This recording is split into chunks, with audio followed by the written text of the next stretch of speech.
పేరు పెట్టింది యాకోబు గారే. బేతేలు అని పేరు పెట్టాడు, అంటే దేవుని యొక్క మందిరం. అంటే తన ఆత్మీయమైన జీవితంలో ఒక దైవికమైన మందిరం కట్టుకుంటూ వచ్చాడు. భౌతికమైన మందిరం కట్టాడో లేదో తెలియదు కానీ తన యొక్క వ్యక్తిగత జీవితంలో ఆత్మీయంగా తనకు తాను కట్టుకుంటూ వచ్చాడు. అదే నూతన నిబంధనల అపోస్తలుడైన పౌలు గారు చెప్తాడు, మీరు దేవుని ఆలయం ఉందని మీరు ఎరగరా అంటాడు. అంటే దేవుని యొక్క ఆలయము ఏదో భౌతికమైనది అని మనం చెప్పడానికి కాదు, కానీ పరిశుద్ధాత్మదేవుడు మన జీవితంలో నివసించడానికి తగిన పరిశుద్ధమైన జీవితం కావాలి. యాకోబు జీవితంలో అదే నేర్చుకుంటూ వెళ్తున్నాడు, అదే చూస్తూ వచ్చినాడు. ఆ మందిరానికి, ఆ స్థలానికి మందిరం అని పేరు పెట్టాడు. రెండవది తన జీవితంలో ఏం జరుగుతూ వచ్చిందో చూద్దామండి. ఆదికాండము 28వ అధ్యాయం 21వ వచనం.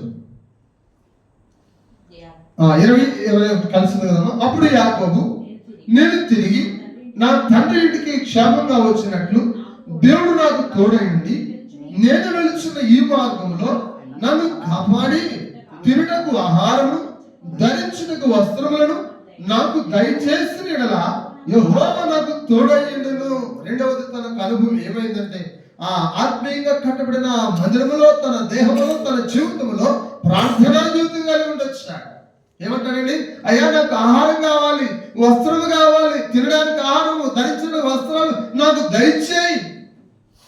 నేను ఆత్మీయమైన జీవితంలో ప్రభు కోరుకునేది ఏంటంటే దైవికమైన జీవితం అండి, పరిశుద్ధమైన జీవితం అండి.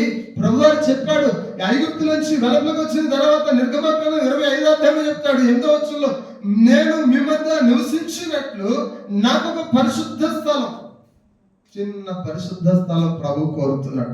430 సంవత్సరాలు ఐగుప్తు నుంచి వచ్చిన తర్వాత, వెలుపలకు వచ్చిన తర్వాత